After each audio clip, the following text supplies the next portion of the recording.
Welcome to And That's Canon. I am Tommy with Richmond Comix and CheckpointAhead.com. And I'm Travis from CheckpointAhead.com. And we have switched over from our video format that we were doing before to more of a podcast because what we have determined is that Travis and I can talk for entirely too long. And I think what we did was we made our producer Nick insane.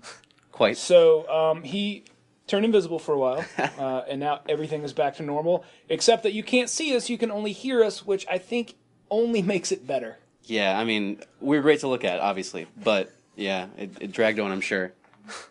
All right, so what we're going to do every week is we're going to start off with our pick of the week, and then we're going to go into talking about all the other things that we love. So, Travis, hit me with your pick of the week. Pick of the week, this week. Usually I pick Star Wars books. I'm aware of it. I have a problem. There is a Star Wars book this week, and it's not your pick, It's and true. I'm so confused. It's very strange. Sam Wilson, Captain America, #2. This is written by Nick Spencer and illustrated by Daniel Acuna. I've been a big fan of Nick Spencer's probably since Superior Foes of Spider-Man. It's a really funny book, and this kind of ties in with that same tone, I guess. This is not your daddy's Captain America. Not at all. This Captain America, he takes a stand. He takes, he has points of views. He's got a perspective. They don't really ever tell you what it is in the comic. They kind of just let you infer it, which I think led to a lot of the anger on the Fox News and all that kind of stuff. I'll say I really enjoyed Fox News losing their mind over an issue of Captain America. It was great. And the fact that I believe it was Tucker Carlson who was talking about how patriotic the Sons of the Serpent were. And it just, I'm like, this guy kind of comes across as a real-life supervillain. It was hilarious. That's horrible. Yeah, I mean, and the thing about the book is, like, it captures that in the book itself perfectly. Like, they knew exactly what was coming their way. In this issue, though, we really get into what caused the rift between Steve Rogers and Sam Wilson. And it's not as black and white as, I guess, what I was going to think. I thought it was going to be pretty, like, Sam Wilson is obviously right, Captain America is obviously wrong. It's really not. You kind of, I mean, obviously, if you have your own point of views, you're gonna choose whoever you choose. But they don't make it as black and white as I was fearing they were going to. So Captain America is not, or Steve Rogers that is not totally a grumpy old man kind of guy. Although I am enjoying grumpy old man Steve Rogers. Yeah, he is great. Yeah, there is a scene also in this where I assume Sam Wilson commands hundreds of birds to just to literally crap on bunches of S.H.I.E.L.D. agents and Captain America, or Steve Rogers in this case. It was fantastic. But yeah, I mean, this book, I mean, it's different for a Captain America book for me. It's funny. It's, like I said, it's got a point of view. It's got something to say. And it's really important, I feel like, in this day and age. Like, it says a lot of things that I think we need to hear. So it's really cool. And it for me, as someone who's been reading this book since I was a small child, it's kind of a throwback to that era where Steve Rogers quit being Captain America and became the captain. And, he had an ideological difference with the U.S. government, and he was like, you know what?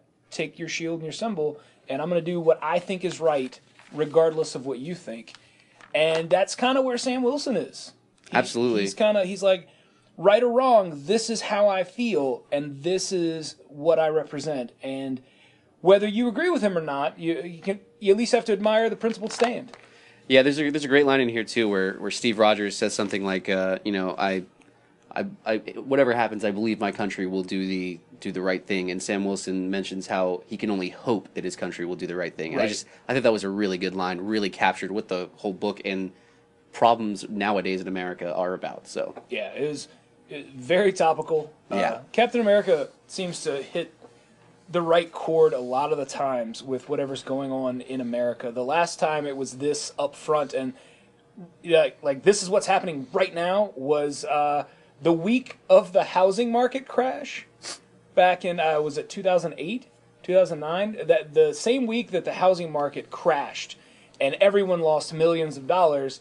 That issue of Captain America, it was revealed that the bad loans were a plot by the Red Skull to help take down America.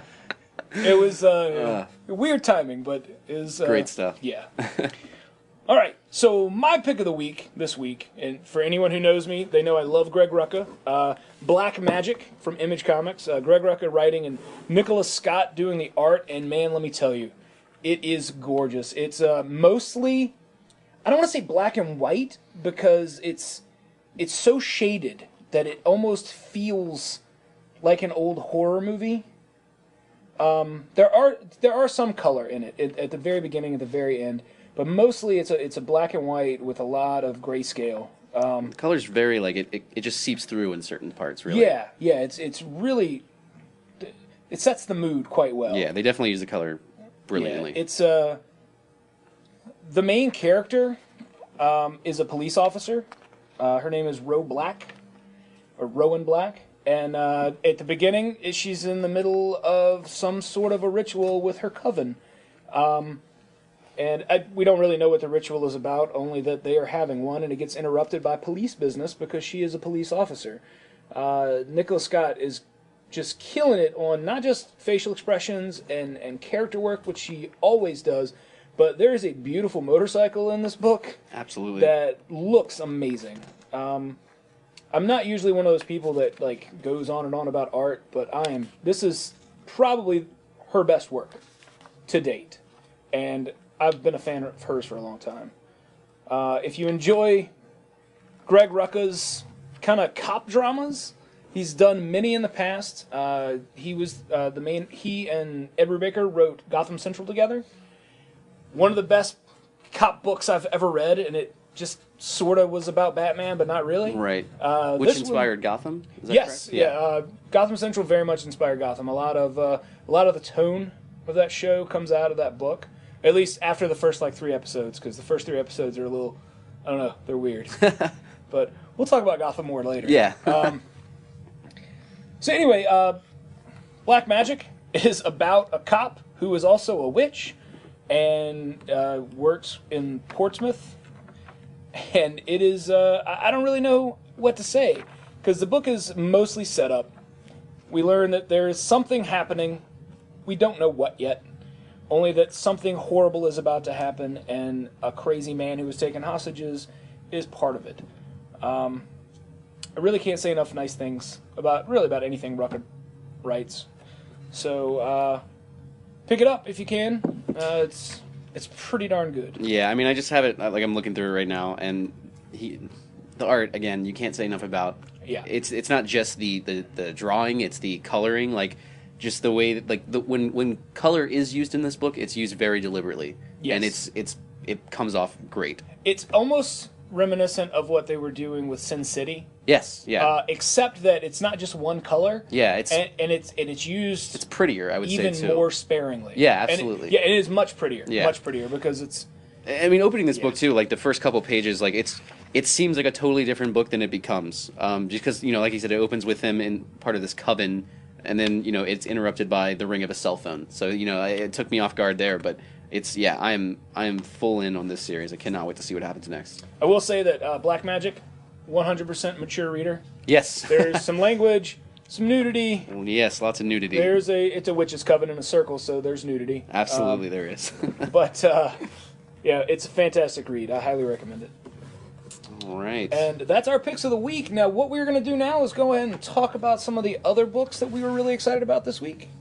Travis, what is this on the top of your stack? Well, it's a Star Wars book. Wouldn't you know it? Chewbacca #2. Chewbacca, it makes an interesting book because, as you know from the movies, he really only says and various variations of that noise. But he's put up against other characters, specifically this little girl who is a slave at this time, and that hits pretty close to home with Chewbacca. Anybody who knows the Star Wars universe knows that Wookiees are constantly used for slavery. In this case, a little girl and her dad, she has just escaped the, I think they're spice mines, I believe, and she's found Chewie to get him to help her, take her back to the mines and save her dad.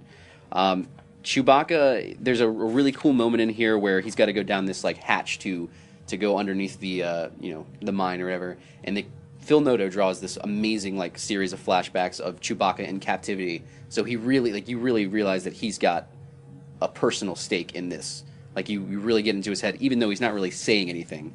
A lot of action in this book. It really is just about Chewbacca saving these slaves, and at the very end, it's coming into coming into a confrontation with the slave owner, and hopefully it goes the way he wants, but it may not be as easy as originally thought. Great book, though. Jerry Duggan writes it, and Phil Noto, anybody who's familiar with him knows. Yeah. Beautiful. This is probably, I can't even say the most beautiful Star Wars book, because Stuart Eminem's on Star Wars right now. Oh, my God, yeah, he's killing it. It's beautiful, man. Like, almost every Star Wars book has great art, and it's impossible to really rank them, but Chewbacca is definitely up there. They put some of the best creators in comics on these books. Definitely. I guess to make sure that the franchise that we love so much is handled respectfully. Exactly. Not to say we wouldn't buy it anyway just because it has Star Wars on the front, but it's great for them to think about that. All right, last thought about the Chewbacca book. I don't know much, but I do know that he who controls the spice controls the world. That's true. So I'll leave it at that. All right, I'm going to talk about New Avengers. Now, this is a weird Avengers book. It seems that way. Yeah. It's the cover is pretty intriguing. Yeah, Al Ewing and Sandoval, I can't remember his first name. Gerardo Sandoval, thank you. They have put together a new AIM. Avengers Idea Mechanics. Roberto DaCosta, who you may remember as Sunspot from New Mutants, has bought AIM and taken it over, and he's got all the mad scientists now working for him. So when there is a crazy problem, he's like, hey, science nerds, here's the problem. And they're like, all right, fixed it. Like in this, there's a crazy half gorilla, half scorpion thing shooting rays out of its tail, turning people's heads into weird floating crystals. Oh, God. And he's like, all right, how do we fix this? First one to figure it out gets a Lexus. So it's a bit more fun than the New Avengers used to be. Because especially the last New Avengers, that was pretty dark. It got really dark. So with this book, we've got Sunspot, who is the CEO of Avengers Idea Mechanics. And we've got some interesting characters. So Songbird, who you may or may not remember from Thunderbolts. Hawkeye is the secret S.H.I.E.L.D. plant, who they told Roberto, this is your secret S.H.I.E.L.D. plant that you're not supposed to know about. And he's like, totally fair. Can't even argue. We got Wiccan and Hulkling from Young Avengers. We've got the new Power Man and White Tiger, who were recently seen in Mighty Avengers. And Pod, who I cannot remember exactly what the deal is with Pod. He was from Avengers World. Yeah, I believe it's a little girl, right? Yeah. Because I think originally it was introduced in Hickman's Avengers. Yes. Yeah, as a villain, and then and then the last member of the team, Squirrel Girl. The unbeatable Squirrel Girl. Which there's a bit in here with her and White Tiger where they're fighting a thing, and it is delightful. The first few pages are the Maker, also known as Reed Richards from the Ultimate Universe, performing some sort of horrible bloody surgery while delivering a monologue. He's so evil. He is. He's the most dastardly man. Yeah, and he's just like, science experiments, la la la. Yeah, it's so strange. And then he makes this lizard guy, and the lizard guy's like, hey, thanks for making me a lizard guy. That was pretty sweet of you. So anyway, the shenanigans ensue. Crystal-headed people, crazy mad scientists, and a weird Cthulhu creature that accidentally gets summoned. I don't know. That's awesome. The first two issues are basically one complete story. And it is so much fun. I was not expecting to have that much fun with this book. Al Ewing, I'm not super familiar with him other than his Captain America and the Mighty Avengers run, but he's got these voices down. Yeah. I'm not familiar with Ewing, but I did read, I think it was Guardians 3000 that Sandoval had drawn. Yeah. And that was cool. Great. That was I really like his art really reminds me of like Joe Mad or someone like that. Yeah, a little more Americanized. There are sometimes some thick lines. Yeah, definitely. And some crazy hand motions, but it all fits with the story that they're trying to tell. Yeah. And to me, that matters more than anything else. When the art fits the story. Definitely. It looks really fun. I haven't read it. It looks really fun, though. And yeah, crystal heads. I'm looking at them right now. Crystal-headed people. Yeah. That's great. And then... Do they have any... Is there any indication of how or why the Maker is in our universe? Or in the 6... Or I don't even know what to call it anymore. Right. The new Marvel Universe? No, and I don't think there will be until after Secret Wars is done. Fair enough. Okay. I think they're going to this is the world we're living in now, and all will be explained in issue 9 of Secret Wars. In December. I'm excited. Yep. All right, next up for me, I'm going to talk about Prez. Prez, I feel like I've talked about a few times, at least on our video pick of the week. Really important book. I was actually telling Tommy earlier, I think this reads really well with Sam Wilson, Captain America. They have similar ideas, I would say. In this issue, though, it's all about Prez, who I don't even know her real name, actually, now that I'm thinking about it. She's Corn Dog Girl? Corn Dog Girl, we'll call her that, yeah. So Corn Dog goes to, she goes on an apology tour for America, which like the interviewer in the comic kind of questions her, like, isn't that a bad thing? And she's kind of like, no, that's a good idea. And I'm kind of thinking, yeah, it is, guys. This is a good idea. So she goes to all these different countries to say I'm sorry. There's one page in particular that's very funny. She goes to all these different countries, and they're like, a little too late for your apology, but great, thank you very much. Finally gets to Iraq, says I'm sorry, and he just gets a bleep you. That's it. Which maybe it's warranted. Kind of a subplot of this story. The drones that Prez had deactivated last issue are like no one's using these drones anymore. There's one drone who is almost sentient. She makes, I'm gonna say she. This war beast, as they call it, makes her way to a church, and is basically talking to the priest and trying to get forgiveness. And the priest allows her to stay at the church or whatever. And they're like, we can't call you war beast. What do you want to be called? And the robot just looks up and says, Tina. I want to be called Tina. So yeah, it's great. Like I said, it's got great ideas. I'd be the first to say that apology tour is something we should definitely do. Just see what comes of it. But yeah, and the whole, there's another epidemic going on. It's the cat flu, and it really kind of gives you a look at why some pharmaceutical or corporations would be less inclined to create a vaccine for flus like this. So yeah, it's a really cool, very important book, and everyone should read it. Yeah, I remember reading the original Prez 100 years ago, and it was... The turtleneck guy, yeah. It was I know him. It was much shorter, but just as poignant. It made just as much sense then as this one does now. It's good to hear that it's continuing that tradition. Yeah, it's very good. It's very... Even, like... I know a lot of what we're seeing right now in these politically charged comics is a very left-wing liberal slant.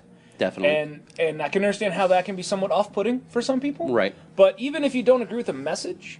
the fact that these comics are being published, I feel like is important. Definitely, absolutely. Yeah.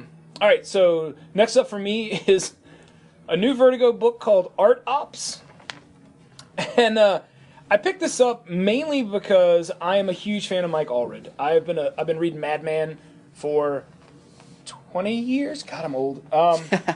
And this one just seemed insane. It seems like it fits Allred though. Yeah, it does. His perfect. art is perfect. And this guy Sean Simon, who's writing it, never heard of this guy. Yeah, me neither. No idea where he's from. But the idea is that art is a living, breathing thing, and can come to life and needs to be regulated as if it was anything else.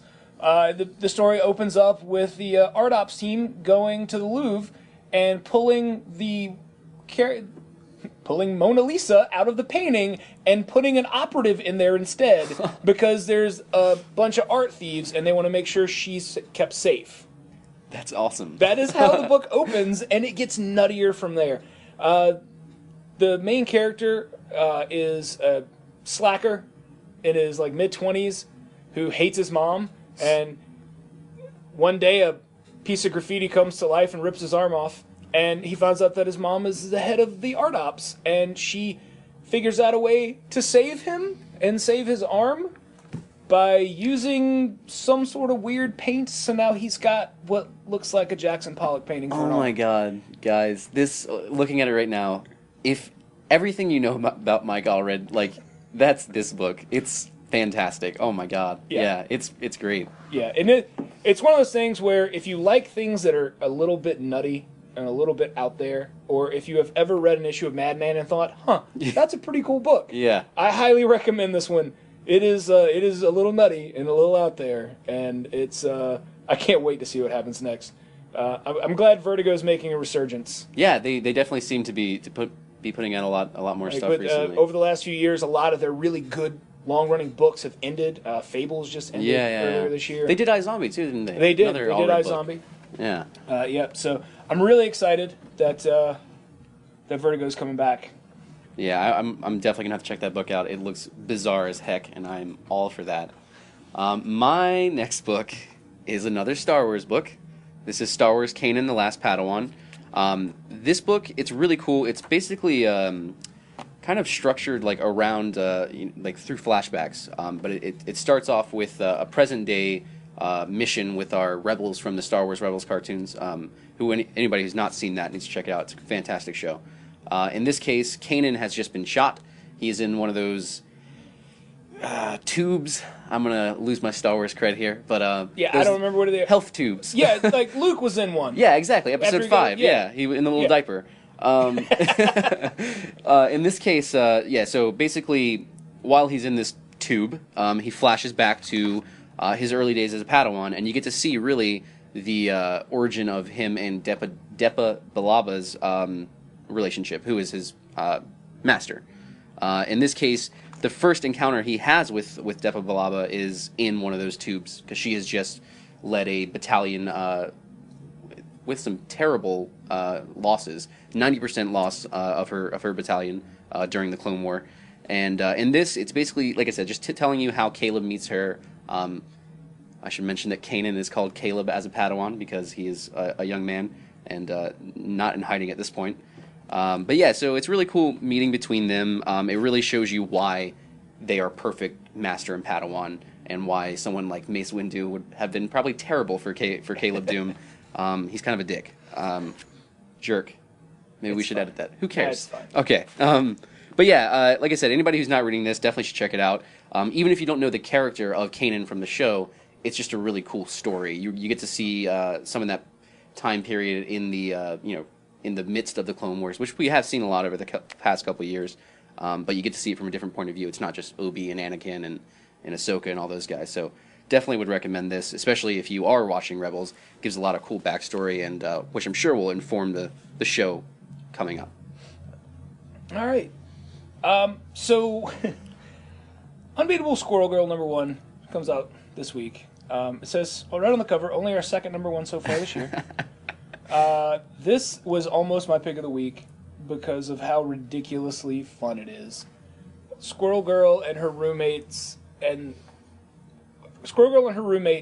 go to lunch with her mom.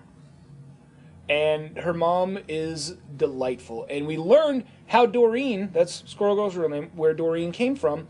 Her father's name is Dor, and her mother's name is Maureen. And they couldn't settle on a name, so they just smushed the two together. That's fantastic. And as Doreen's roommate says to Doreen's mother, that is maybe the most adorable thing I've ever heard.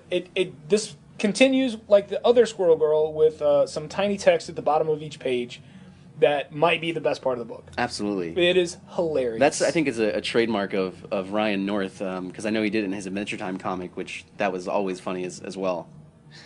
We get to hear more of Tippy Toe and his thoughts on things. That's good. They've brought back again Deadpool's Guide to Supervillains trading cards. That's fantastic. To kind of help out. So who is this guy though? This is Brain Drain. Brain Drain. Apparently he was a Hydra agent at some point, and I won't spoil it, but maybe not. This book it's just silly fun. If you enjoy books that are fun and have characters that talk like real people and interact with each other as if they're real people, this is a great book for you. The resurgence of the letters page in comics, I have to mention, it makes me incredibly happy. Yeah, it feels more, you feel like closer to the writer, I feel like. It's a lot more, it's more of a community. And the preview for issue 2 has Doom on it. That's big news, guys. I'm just saying, she's beat up Thanos. This is one. Yeah, it's true. This is one book though that the art, like, I'm almost astounded that it's on a mainstream Marvel comic, and it says something about the people who are reading now. Like, it's not just the same old schmoes that have been reading for the past couple of years. Like, we would never have seen something like that like 5 years ago. No, not at all. Not at all. No, it's very cartoony.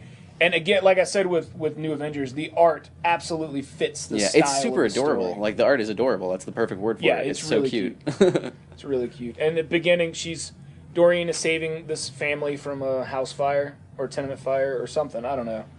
But it's her interactions with the parents and the kid are hilarious. All right, so that's that's it for my books. I did read I caught up on Spider Island, which that was fantastic, but that's old news. The end of Spider Island though? Yeah, it was heartbreaking. It was. But also like happy in a way. Like, it ended exactly the way it should have. Definitely. And I think Marvel, I think everyone just knows nowadays that if you put dinosaurs in it, like, everyone's gonna read it because it's just so fun. Yeah, the best part of Convergence was Adam Kubert's dinosaurs. The rest of it was I don't want to talk about it, but his dinosaurs were amazing. Yeah, they're like in, I don't know, Paco Diaz, his dinosaurs also great. Yeah, his Stegron looked awesome, and then Stegron riding on a dinosaur. Yeah, it was fantastic. The best. Fantastic. Yeah, the best. Speaking of monsters. Howling Commandos of S.H.I.E.L.D. comes out this week, and it is just as nutty as I thought it was going to be. So the idea of Teen Abomination, Hit Monkey, Man-Thing, LMD, Dum Dum Dugan, and another bunch of crazy characters. Was that a zombie Jasper Sitwell? That is a zombie Jasper Sitwell. Yes, sir. That's exactly fantastic. Who that is. That is exactly who that is. Manphibian is in this, if anyone remembers, and there are a few other characters that are just... Yeah, who's this? I've seen him before. This brown... He looks like Clayface almost. He is an old Jack Kirby creation. Yeah, he looks very Kirby. From about 1 billion years ago, whose name is Orgo. Orgo. Yes, he was That's a classic monster name. Created back in the days when Stan and Jack would sit in their office and just make noises at each other and write them down. And that's how they named things. Vampire by Night, who I'm not familiar with, is the other member of the team. Yeah, that's interesting. But I did not know that zombie Jasper Sitwell was a thing because I have not been reading S.H.I.E.L.D. But apparently he popped up. There was a preview for this in a recent issue of S.H.I.E.L.D. And he pops up in that. And interesting, okay. So you don't know how he becomes a zombie? I don't. Okay. I don't. I do know that he is as dumb as every other zombie we have ever seen. Ever. So there's no remnants of Jasper Sitwell in there? It doesn't seem to be. He just, for some reason in this issue, they go on a mission and they give him the rocket launcher, which seems like the worst idea ever. That's great. But Dum Dum Dugan is an LMD, and he knows he's an LMD. And in this, he's actually, there's a scene where he's down in the basement with all of the LMD bodies suspended in animation. In case his new body breaks, he just immediately gets shunted into a new body. So he's down there kind of lamenting the fact that Nick Fury made him this immortal robot guy. And then, the rest of the team's like, dude, shut up. But in this particular book, Dum Dum plays the role of Frankenstein. Because, he's like a mechanical man. Yeah, that's true. It makes perfect sense. Yeah, that's I can't see how that couldn't be a fun book. Because the cover, it's the most ridiculous team ever. Man-Thing, Hit Monkey? What? I didn't realize Hit Monkey was on the team. Hit Monkey is the stupid character created for a Deadpool book a few years ago. I totally thought it was I didn't know it was in the normal Marvel universe until recently. Yeah. Well, so not only is it nonsensical characters, but the writer, Frank Barbary, he just did one of the most violent runs on Punisher I've ever read. So I have a feeling in the middle of the nonsense, we're going to get some crazy action scenes. Yeah, and I've been reading, or haven't in a while, but I know he did this book called Five Ghosts from Image, which is very, it's a really pulpy kind of book. So I really like that, so I'll definitely have to check that out myself. And also, Teen Abomination, he was cool. Yeah, Teen Abomination from Superior Iron Man. Yeah, absolutely. Yeah, well, he is definitely a teen. Great. Awesome. So those are the books that we read so far this week. There's plenty more out there, I'm sure, that we haven't. But... Yes, I have another stack to read that I haven't gotten to yet. So we're going to switch gears a little bit and talk about some of the other nerdy things that we enjoy. Right now is probably the best time to be a fan of comic books and television at the same time. Definitely. Last night saw the premiere of the new Supergirl show on CBS, which was fantastic. Yeah, I've heard a few people are like, oh, it wasn't that good. I'm like, well, what were you expecting from the Supergirl show? Yeah, it was a perfect Supergirl show. I'm like, like I've been telling Nick this, the effects, or Nick, my brother, I don't know if that's relevant. Our producer / Travis's brother. Exactly, yeah. I was telling Nick that, though, yeah, the effects in Supergirl are fantastic. Like, they're I'm not going to say movie quality, but, like, you know, I've seen, like, older, like, the Fantastic Four movie from way back when. Like, that's, they're up there with that. I would almost call these movie quality effects. Yeah, they're really good. They are quite good. They do a good job of explaining the physics of what Supergirl is doing. Yeah. The bit with the cape. Yeah. Where she's, car chase, I can't turn fast enough because I don't have a cape. And exactly. I go plowing into the wall or whatever. I thought that was a great bit. Definitely. I love grown-up James Olsen. Yeah, he's fantastic as well. Yeah, I like that they maintain his relationship with Superman, and it's not the crux of the episode. Like they're talking about other things. He's just there to kind of make you realize that he's it is part of that bigger world. He's the Pa Kent. Yeah. For lack of a better character. Yeah, He's going to be the guy that guides Kara on her path and makes sure she becomes the hero she's supposed to be. Definitely. And I really like that. I like that Jimmy Olsen is the grown-up in this, because he's always kind of like the sidekick, Superman's best pal. Yeah, and the guy who's playing him, he's like way cooler than any Jimmy Olsen I've seen before. Like, right, He's super like tall and confident, not like, hey, Clark, what's up? He's very confident. I like it. And the villain of that episode, I am not familiar with at all. He is some sort of variation on, I believe it's a Legion villain. I'm not super familiar. I'm not real well versed. In Superman and Supergirl lore. Neither am I. Yeah. I liked him though. I thought he was a good threat, and I thought that it was handled really well. And in the supporting cast, I really like her sister, or her half sister, her stepsister. Yeah. And I'm a big fan of the fact that they introduced Hank Henshaw. Yes. Because I want to see where that goes. Obviously.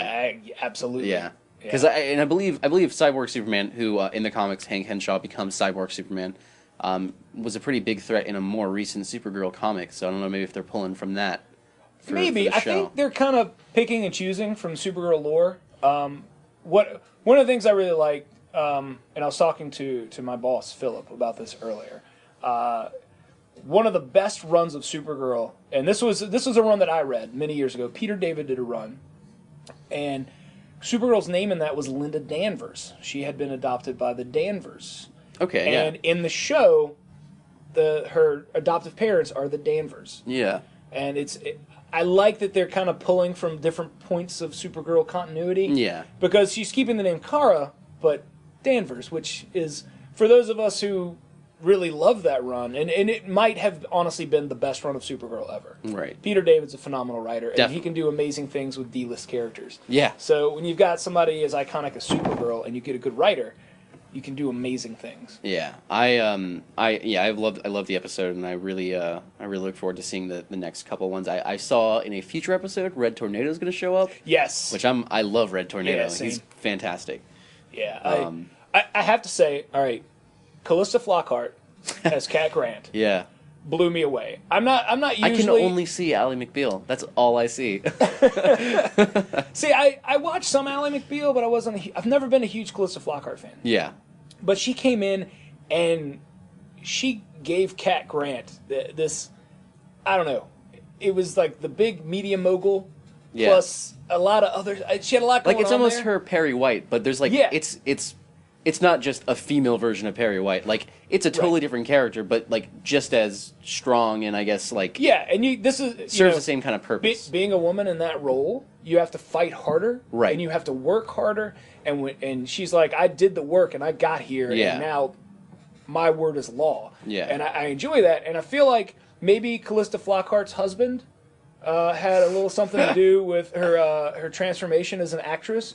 Probably. For those of you who don't know, Calista Flockhart's married to Han Solo, because that's who he is. He doesn't have a real name. No, not at all. But her in that position, being an executive, I feel like she's going to own a plane. And what I want to see at some point over the course of the show is for her to be in some sort of an altercation with someone on her plane in the cargo hold, and to open the cargo hold and to yell at the guy, "Get the hell off my plane," and then kick him out of the cargo hold. I want that, and if you didn't get the reference, that's okay. See, yeah, I didn't even know it was a reference. I just thought that sounded cool. Yeah, no, it's Harrison Ford in Air Force One. Oh, okay, Yeah, okay. I just want to see Calista Flockhart do that. God, I hope CBS is listening. Oh, that sounds great. So, they said that Supergirl shares continuity with Flash and Arrow. Which, I haven't seen anything to fully, I guess, illustrate that, but I haven't seen anything to say no to it as well. Jay Garrick's helmet is what... This is not in the same universe as Flash and Arrow. But Flash did introduce multiple realities this season. There are 52 of them. Oh my god! If you pay close attention. Oh, why didn't I think of that? Yes. What's wrong with me? Yeah, so this leads us to... This is a world where Superman is firmly established, which obviously Flash and Arrow universe, he is not. Yeah, no Superman is not there at all. Right. So we've got a world where Superman is firmly established, whether it's the Smallville version or one of the film versions, I don't know. But we've got a universe that can cross over. And Supergirl could show up and just be, you know... Oh my gosh, yeah. I'm so okay with that. I really feel like there's going to be a crisis style event sometime. It just makes sense. There's so many DC shows that are out right now. I've already said this, bringing the movies too. I think it'd be fantastic to do that. I mean, with a while ago I heard them talk about making a Teen Titans show. So if that actually happens, that would also be great to bring into that. Right, and the rumor was that Teen Titans show would also be in continuity. Or have a shared universe with Supergirl and Flash and Arrow, which also that could be a separate Earth. Which I mean, obviously Roy is already in the Arrowverse, so he could potentially show up in the Teen Titans show. I'm not sure if he was ever part of the Teen Titans group in the comics. Oh yeah, he seems like he would have been. Very early on, Teen Titans #1. Yeah, okay, fair enough. Robin, Speedy, Kid Flash, Wonder Girl, Beast Boy. No. No Beast Boy, okay. No, these were all the sidekicks. Okay. Teen Titans was a place for all the sidekicks to go without having the adults around, even though Batman was keeping a pretty good eye on them. Yeah, But they didn't know that. Yeah, DC, they're building a really good catalog of like these live action heroes, because not only do we have, Flash and Arrow, and we obviously have the Canary on Arrow, and we have, Firestorm and the Flash, all these different heroes. Then we're coming with Legends of Tomorrow? DC's Legends of Tomorrow? Oh, yes. That's a packed crowd right there. I just heard that Connor Hawke might be introduced in that. Sorry, you got me on the Legends of Tomorrow. Let's do it. We got Rip Hunter in Legends of Tomorrow. Absolutely. That leads us straight to Booster Gold. And in the last few weeks, there's been some casting speculation on Booster Gold. Nathan Fillion has said that he would love to be Booster Gold, which then led Alan Tudyk to say, well, I could be Blue Beetle. Yeah, he could. I would pay any amount of money to make that a reality. Yeah, if anybody's familiar with the actors themselves, they already have a great chemistry. Like, they're friends already. Yeah, they're already best friends. They're basically Booster Gold and Blue Beetle. Like, it would be a seamless transition for them. And, anybody who doesn't agree with us is wrong. So... I agree with you. Thank you. 100%.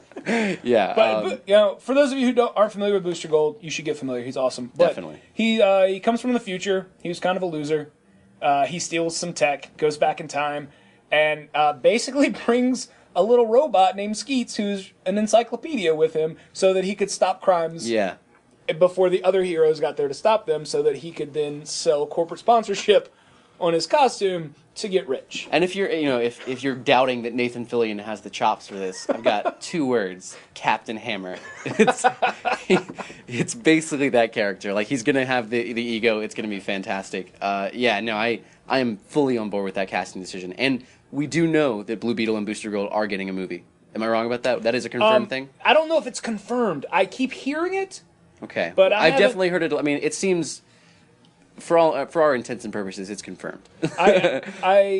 When they said we're going to make a Booster Gold movie, I I can't even express how excited I was. Now, I'm a huge Guardians of the Galaxy fan. Yeah. And from the moment they announced that, I was super giddy.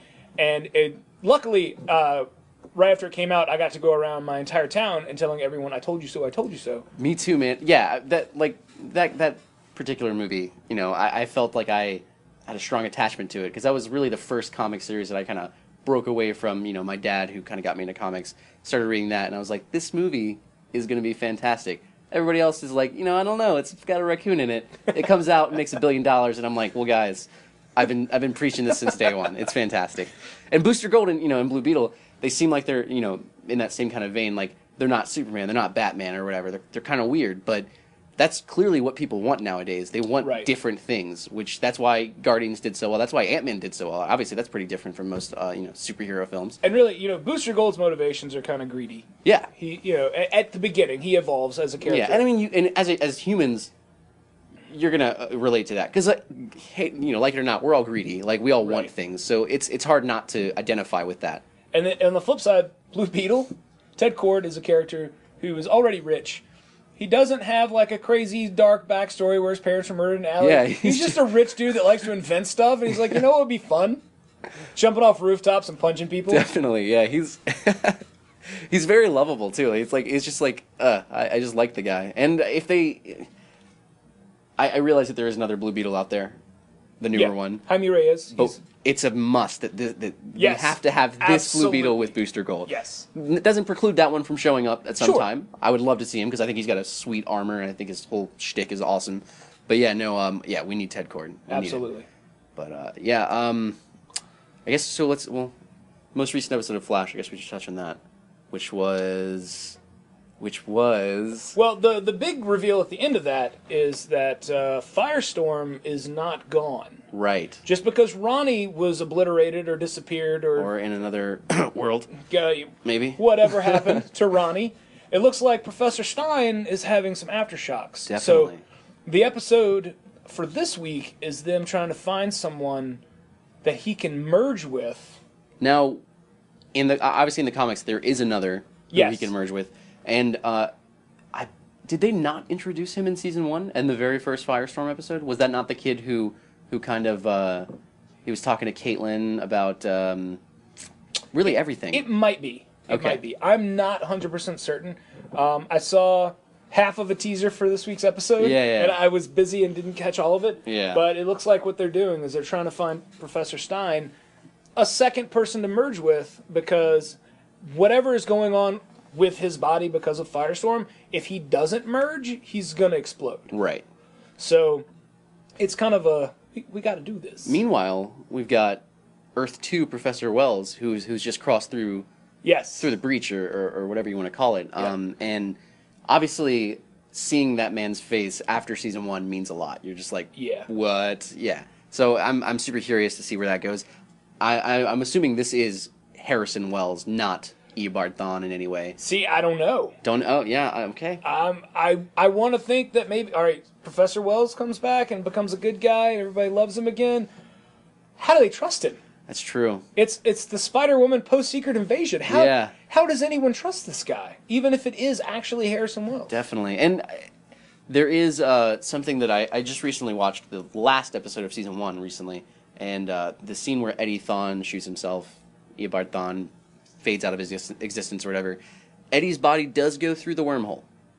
I don't know if that's relevant in any way. It does go through the wormhole, though. I do think he's dead, but that might mean something. Who knows? Maybe.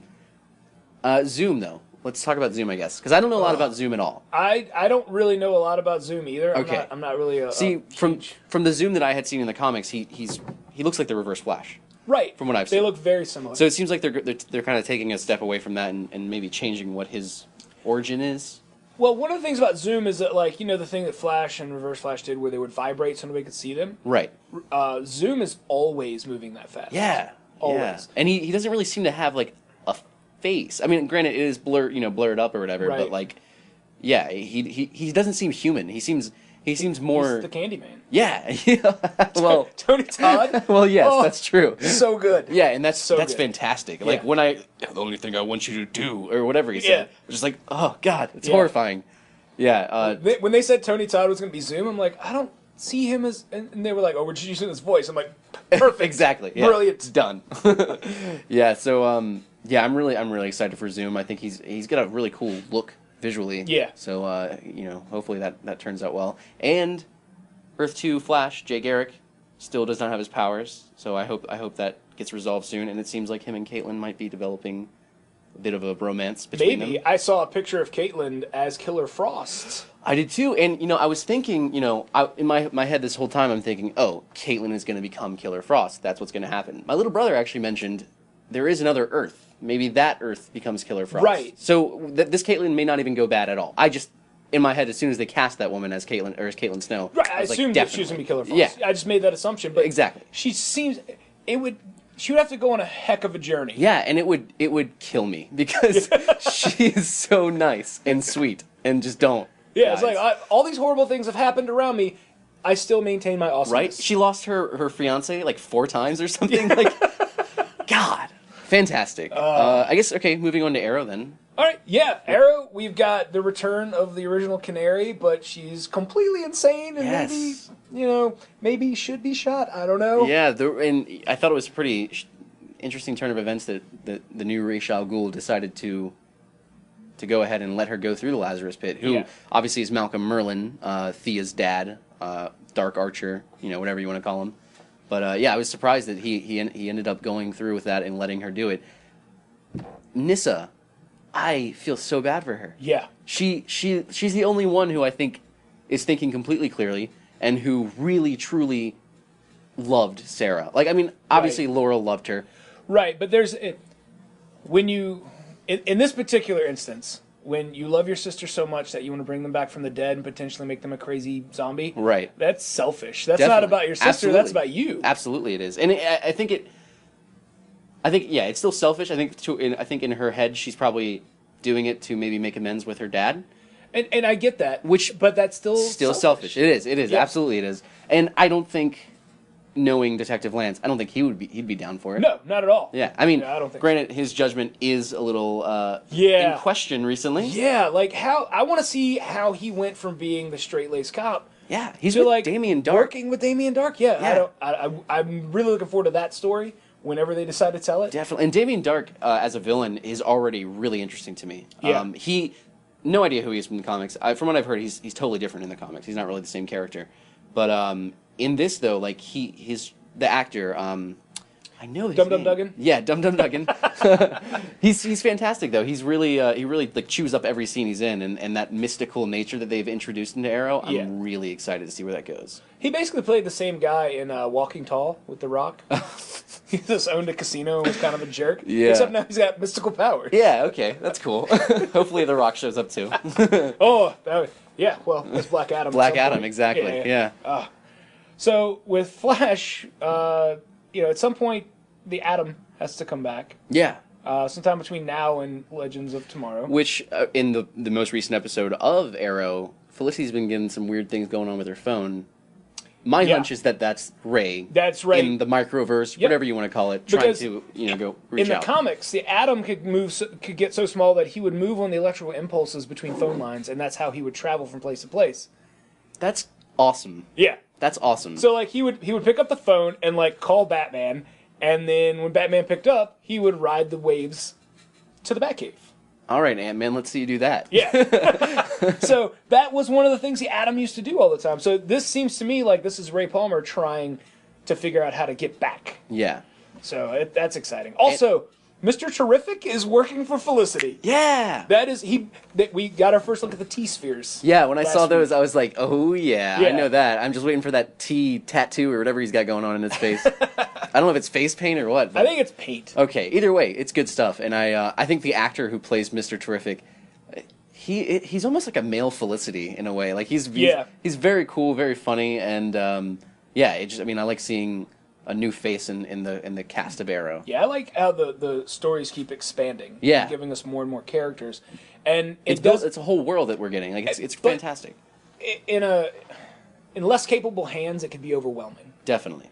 Because sometimes like with Heroes, sometimes when they introduce 500 characters in an episode, it's like, oh god, this is too much. Exactly. But they've done a really good job of juggling characters and not making it feel like there are too many. Yeah, and I think Arrow and the Flash and all those shows do have a benefit of not connecting to a larger movie universe. Granted, I would love them to, and I love that Marvel does that with their shows.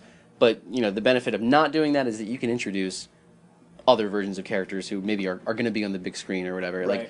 Like with S.H.I.E.L.D. or Daredevil, we can't wait for Iron Man to fly by. But with Arrow and Flash, they could totally have probably not. But if they wanted to, they could do Batman. They could. They could. Probably won't happen. Although in my dreams it does happen every night. Well, they pretty much made Arrow into Batman. Yeah, Arrow is absolutely Batman. I mean, I think right now what they're doing with Arrow, it does seem they're taking Arrow to more what he is in the comics. He seems to be getting a bit more lighthearted. Very much so. Ollie was cracking jokes last week. Yeah, he was. That was weird. Yeah. I liked it, though. It was pretty good. Now, he did say, though, the guy who plays Arrow, Stephen Amell, had said that our show could go on for 20 years and I will never grow a goatee. And I get it, but part of me kind of died. Because I love that goatee. I mean, I understand that, Oliver Queen has some pretty cool facial hair. So does the Green Arrow. What's up with that? Yeah. I get that. It makes sense. But, I still love it. Oliver Queen, Mayor. Yes. That's happening. That was a really cool storyline in the comics many, many years ago.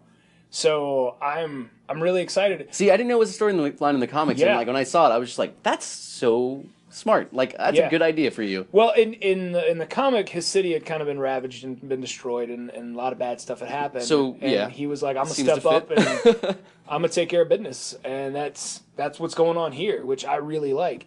Because eventually, Star City isn't Gotham. No. It's not super dark and sad, and everyone is living in the Narrows. Which it kind of is right now. Yeah, exactly. So I think over the next season or two, we're going to see Star City become more of a metropolis type city, where it's brighter and I think the show is kind of taking a kind of a similar route to the comics, because if I remember correctly, when Green Arrow was first introduced, he was basically just a Batman with a bow and arrow. Absolutely. He had the Aeromobile, he had all that kind of stuff. So it seems like they definitely leaned into the Batman similarities, but now they are kind of pushing away from that and making him the Green Arrow. It does parallel the original books quite a bit, at least in tone. Yeah, whereas they're like, Batman with a right, and it's hard to be like a super bright and hopeful hero when you have arrows that go that go through people. It's like Wolverine. He's not going to be like a Spider-Man character. He has blades in his hands. You only have one thing you can do. Yeah. But yeah, no, I love where it's going, and I really look forward to. I don't know if it's this week's episode, but Constantine's definitely going to show up. Yeah. Well, I mean, I didn't know how they were going to work Constantine in. I was like, that doesn't make any sense. But then Damien Dark is the main villain for the season. He's got it. Yeah, so absolutely. I'm guessing that whenever Constantine shows up is when it's going to go down with Damien Dark. Yeah, and since we're getting all this mystical elements and stuff, I'm a huge Zatanna fan, so I would not mind to see Zatanna show up. It's not because of the fishnets, guys. It's not just because of that. But I like Zatanna a lot. Yeah, she's really cool, and I really would not mind seeing her brought into this, since magic is a thing now. Yeah. Meanwhile, I think I've been reading into this. I don't know if you're familiar with it, but the show Vixen, that's also tied in with the Flash and Arrow. Yeah, it's animated. Yeah, it's online, and it's great quality animation on the CW Seed. Right, I believe is what they call their online shows. Yeah. And I have not seen it. It's one of those things where time. Yeah, right. I've only seen I'm assuming it was a full episode. It only seemed like it was a minute and a half or something. So I don't know if they're doing micro episodes or something. But the animation's great, and Oliver and Barry are both in one of the episodes, and they're drawn and performed spectacularly. So it's really, that's another character we can see pulled through in some other shows. Yeah. Because the actress who voices her, you can tell they cast her with that in mind, because she physically looks just like Vixen. Oh, that's fantastic. Yeah, it's great. But yeah. All right, so one last superhero show to talk about, Agents of S.H.I.E.L.D. All right, Agents of S.H.I.E.L.D. What are you thinking after last week's episode? All right, so here's what I think. I think that if Gemma had been on that wacky planet, running like that, terrified for her life for the entire time she was there, her heart would have given out and she'd be dead. She met someone there who's been helping her, and some bad stuff was going down when Fitz showed up.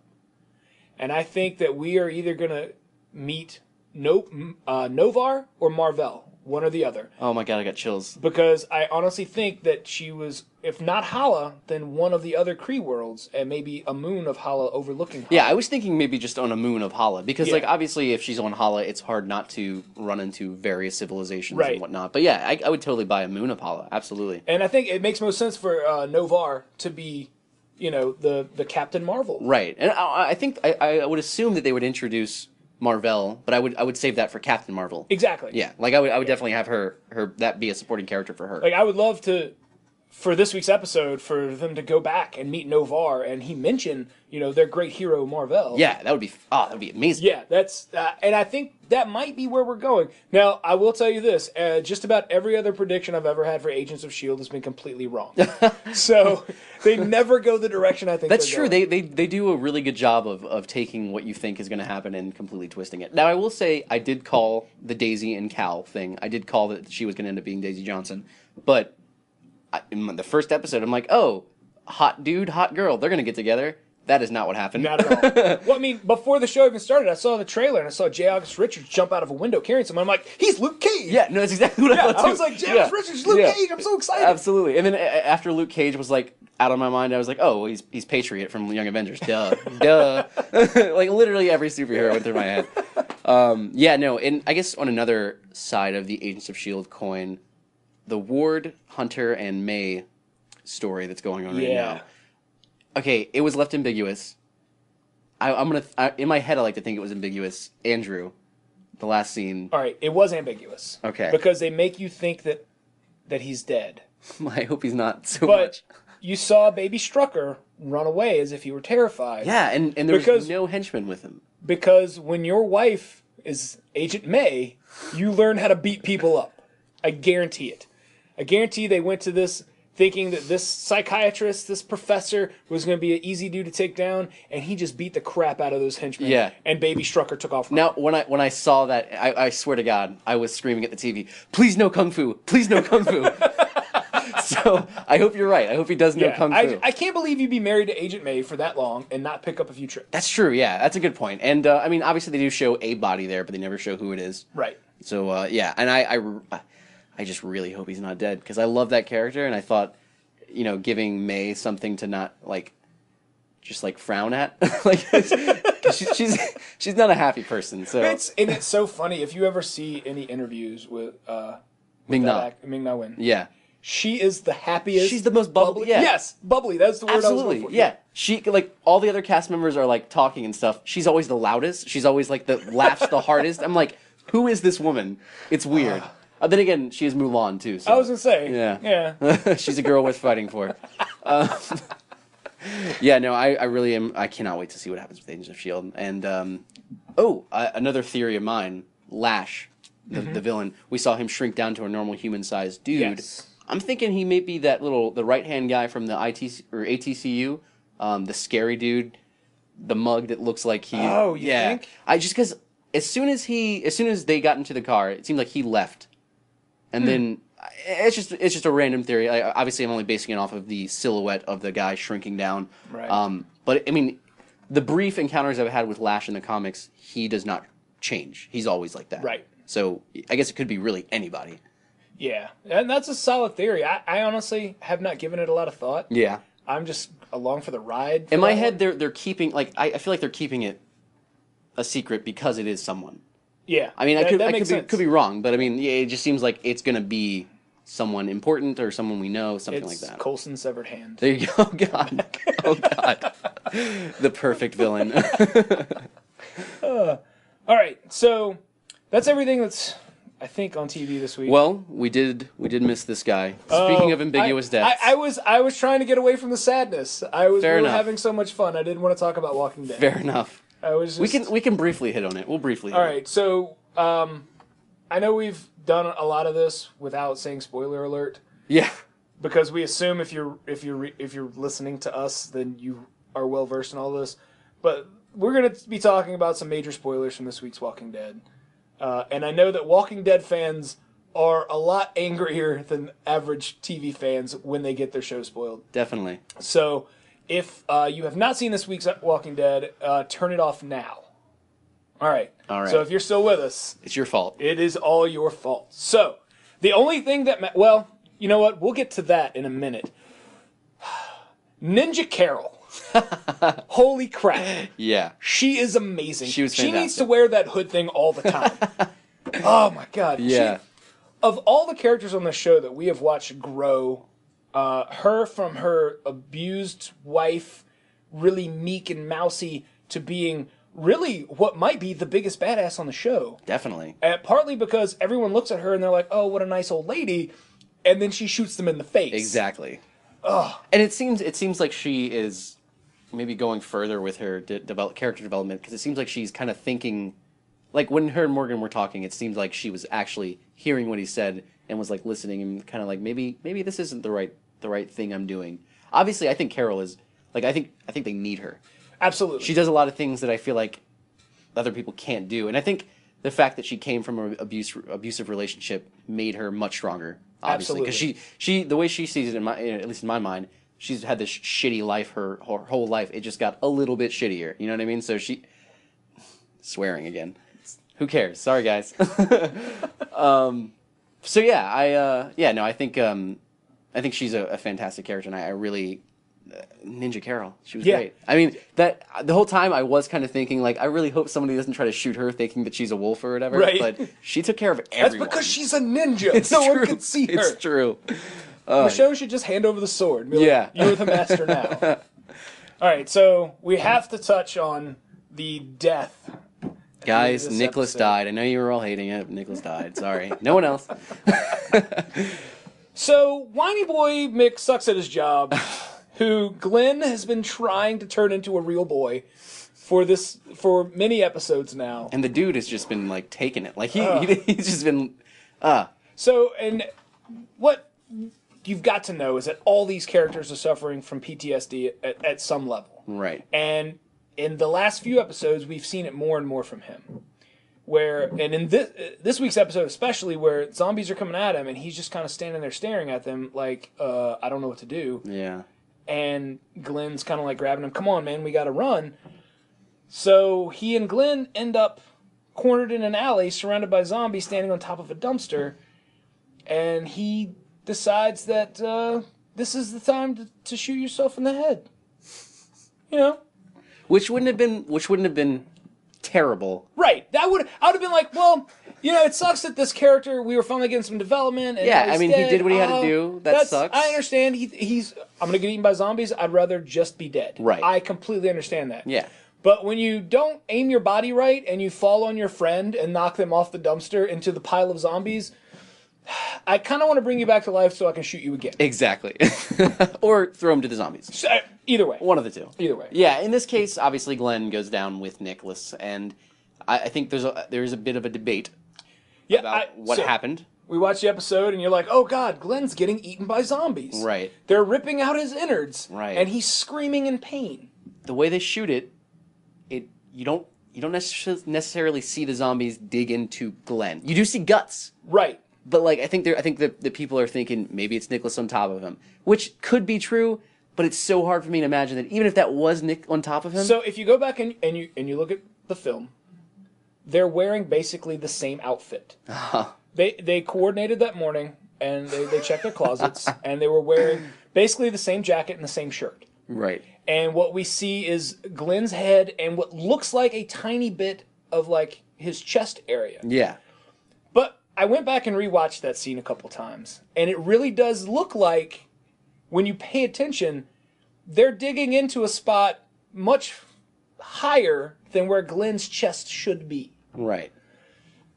So is this Nicholas's dead body laying on top of Glenn, or is this Glenn being pulled apart?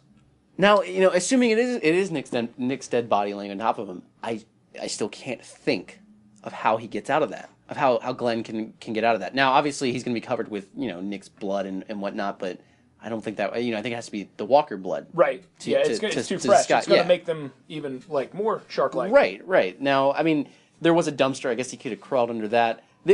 And the thing is, even the showrunners, Scott Gimple, I think his name was, he's been super vague. Like, he's like, if Glenn comes back, or Glenn will be a part of the show Whether that's in flashbacks, the show, or whatever, I can't say, or something like that. It's like, so they're leaving it kind of ambiguous. I have no idea, honestly. So the thing everybody's pointing to as being the evidence that Glenn is still alive is that after the show on The Talking Dead, Right. they always, pretty much every time a main cast member dies, they show up as a special guest on The Talking Dead. Right, which no one was a special guest in this case. Right. Glenn was not there. Right. At the end of the episode, they always do an in memoriam of all the people that died.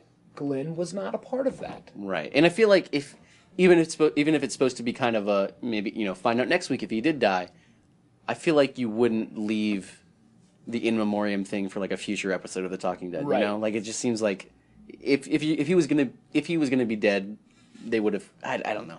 Now, what's going to really suck for everyone is next week when they do all the Morgan flashbacks and they don't touch Glenn at all. Yeah, when I saw the trailers for next week, I was telling Nick, I was like, this is going to be a total flashback episode. We're not going to know anything. Yeah, we're not going to see Glenn till the next episode. Yeah, or even then, it's going to be like another 6 months flashback or something. Yeah, it's going to be great. Yeah, but I'm excited to see what's going on with Morgan.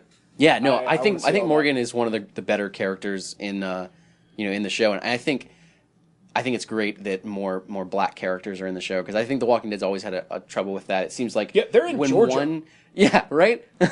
There's Atlanta's not that far. Yeah, it seems like every time one would show up, the other one would have to die. So I don't know why that was, but right now we've got we got Morgan, we got Michonne, we got Jesus, I think is his name, or is it Jesus? Jesus, I'm sorry. And obviously that's just 3, but that's a big deal for The Walking Dead at this point. And the Gabriel, yeah, the guy who really needs to die, but probably won't. Yeah, what's up with that? Yeah, I don't know. He's in the comics, he's there to be a moron, and then he kind of disappears into the background. Right on. And I'm kind of hoping that's what he does in the show, or gets eaten. I get a question about episode 2 of The Walking Dead. Morgan, when he encounters the wolf, do you think he killed him? No. No? No. He says I'm sorry beforehand, and I didn't think he would kill him, but the guy was kind of egging him on, you should, you can't, you should, or something like that. But I don't know. Morgan has been so. No, we don't need to kill them. We don't need to kill them. Right. That it's hard for me to think that. Yeah, he is. If there was somebody who could be a Jedi in The Walking Dead, it is Morgan. He is a freaking Jedi. Well, I will say this: if you like that actor. There is a show called Jericho that had 2 seasons. The second season was very short. It's available on Netflix. He is amazing in it. Right on. Yeah, I mean, from everything he's just a great actor. I like everything he says. There was a great exchange between him and Michonne in episode 2 about the protein peanut butter bar. Yes. He just played it off so well. And the fact that they hung on that shot of them, after they were finished talking, it was just an awkward shot of them 3 standing in line for 10 seconds. It was great. But yeah, that was The Walking Dead, so hopefully you guys didn't get depressed too much from that. I'm hoping that our maybe he's still alive has uplifted you. Yeah, absolutely. And we can talk about we can talk about the Jessica Jones trailer. Yes. But which is some of that series is going to depress you. Oh, I'm sure it will. It goes to the darkest depths of the Marvel universe. The trailer itself seemed like it was getting pretty dark. The showrunners and everybody have said that this is the darkest thing Marvel has ever done. Daredevil was very violent, but it wasn't quite as dark. Visibly, it was dark. No, I just mean the themes they're going to be playing with, the manipulation, the mind control manipulation, not by someone like Professor Xavier who has your best interest at heart. Yeah, no, it's hard but by an evil, creepy, manipulative. It's hard to play that as he's just a villain, crazy taking over the world kind of thing. No, it's really personal. It's very much so. Yeah, but that said, they couldn't have cast somebody better. Oh yeah, David Tennant, who it will hurt me to see my favorite Doctor as this horrible, disgusting man. We've seen him as a horrible man. Who's Barty Crouch Jr. That's true. Come on. And I hope he keeps that lip licking thing he did there. That was great. It was so crazy. But just the few brief touches of dialogue that we got from him, was great. It was scary. It was chilling. And what I've done is I've gone back and watched all of the teasers, and especially in the first one that was just animated, there were no humans in it. Right. If you listen to it very closely, underneath the music, which is already creepy enough, you hear David Tennant whispering, Jessica. Oh my god. And it is so creepy. Yeah, another thing I think is going to be working for David Tennant as the Purple Man, or as Kilgrave, or whatever you want to call him, his eyes are so... I don't know if they're big, but they when you see his eyes, like, you know you're looking at David Tennant. And I feel like that is going to give, like, a really, like, even more of a creepy factor to the Purple Man, just because his eyes are kind of big. I guess that's what I'm trying to say. They're pretty big eyes. So I think it's going to be really creepy to see that. And I was talking to, I think, Nick about this. I'm not sure if they're going to go full-on Purple Man as far as being purple, like in the comics. Right, I don't think they will. Now, I thought it would be cool if, like, while he's using his power of influence, that maybe his skin starts to get a hue of purple. Oh, that would be cool. So maybe not go full-on purple, or even, have the people who are being affected see him as a full-on purple dude. But, at the very least, they're putting him in the purple clothing, so there is that nod to the comics. But, yeah, and, speaking of Jessica Jones herself, first time of seeing Kristen Ritter really speak. Yeah. I thought was great. I think she's, like, I don't know a lot about Jessica Jones, but just the brief lines and things we saw with her seemed like she was going to be a really good character.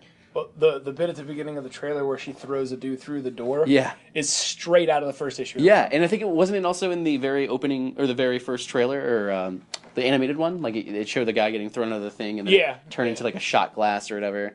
Yeah, no, and I did like the line about how alcohol isn't free or something like that. Yeah. Yeah, that was great. And Luke Cage, we got our first glimpse of him. Yeah, where he just has his hands on the bar and he looks like he's flexing, but he's not because he's just enormous. That dude looks like Luke Cage. They did a good job with casting. Yeah, and I think they do that. Marvel does that so well, casting their characters. They just understand them fully. And before he was cast as Luke Cage, I remember watching Agents of S.H.I.E.L.D. and being like, why isn't Mac Luke Cage? Why? Yeah, that was my first thought too. I'm like, he wasted this guy. Right? And then I see this guy and I'm like, oh, okay, that's why. But yeah, no, I think it's, I cannot wait for that show. And like I said, don't know a lot about Jessica Jones, but I look forward to learning and seeing what she's like. Well, if you can track it down, the Alias series, it's I think it's 25 issues. They've collected it into an omnibus. It's available in one big hardcover. Or 4 trade paperbacks, which just went back into print. Nice. I highly recommend it. It is Bendis and Malieve at their best. That's awesome. Yeah, did they do a sequel to that? Or am I wrong? They did. Because Alias was a Marvel Max title, which kind of happened. It's a mature reader line that's sort of separate from the main Marvel universe. Punisher Max was a phenomenal book.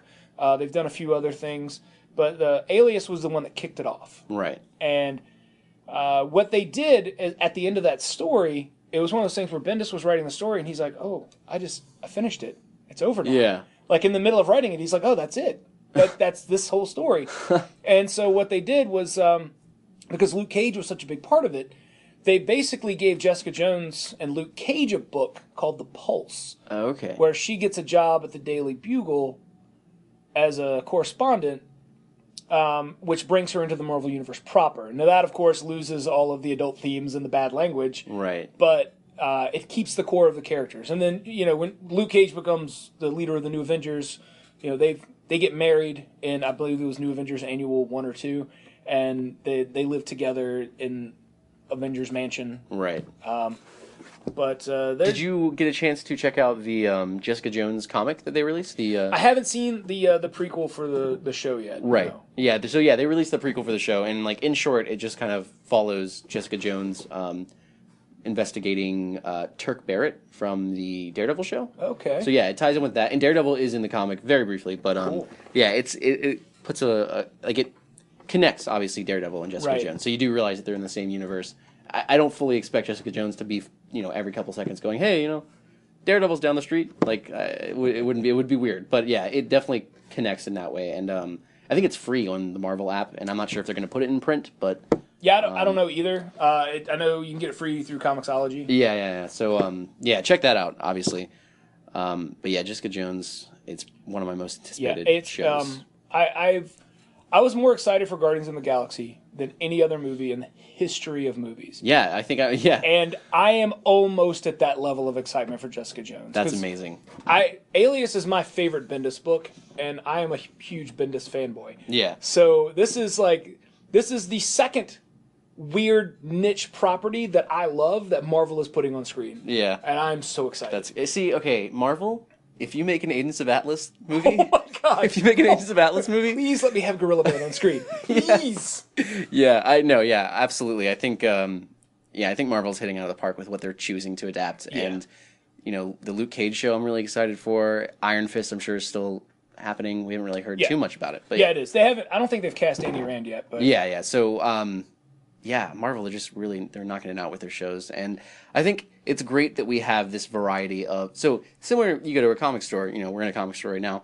You go to a comic store, you can pick up, Superman. It's a fun book. You can pick up, like, I don't know, a Bat or a Daredevil comic, something like that. It's darker. It's, a different theme. So, like, girls who are into superheroes now, there wasn't a whole lot of, female superheroes. This case, we have Supergirl and Jessica Jones both coming out this year. Two different... Very different in tone. Different in tone, exactly. And, like, you can enjoy both. I've seen a lot of, like, oh, Jessica Jones is going to be so much better than Supergirl. That's like comparing Star Wars to, like, the Schindler's List. Right. Not exactly, but... not exactly, guys. But it's similar, like, they're, like... One is all I heard was fun. that Jessica Jones is Schindler's List. That's what I heard.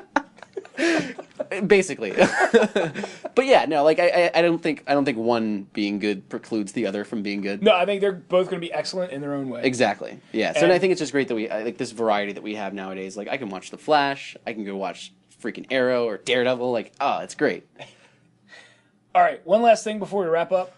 Let's talk about the Force Awakens trailer. Yeah, let's talk about that. Let's. Have you seen the supercut where someone took all of the trailers and mashed them together? Oh my god, I did not. It is amazing. Is it like chronologically? I said that. Kind of. It's like from the original trailer, we've got I can't remember her name. Rey. Rey walking across the desert with BB-8, and then you see her.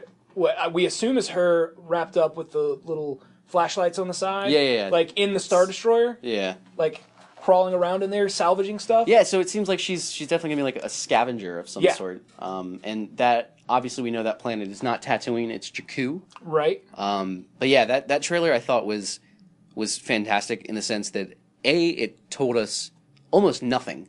But at the same time, it did kind of... But see, I don't think any of the trailers have told us anything. That's true. I have no idea what this movie's about, and I love that. Yeah, no, absolutely. I think the trailers have been great with that. And, we get shots that look cool, and we're like, oh, what does that mean? Like, there's that shot of Kylo Ren who's using the Force on I think his name is Poe Dameron. Yeah. And it's just like, what's happening there? Like, you have no idea. And then the use of practical effects, like the droids that we've seen in the trailers. Like, there's this one quick shot of, I think it's Han and Rey and Finn walking towards like someplace, and there's just like this little robot walking next to him, and he just looks so cool, and I'm like, I cannot wait to see that.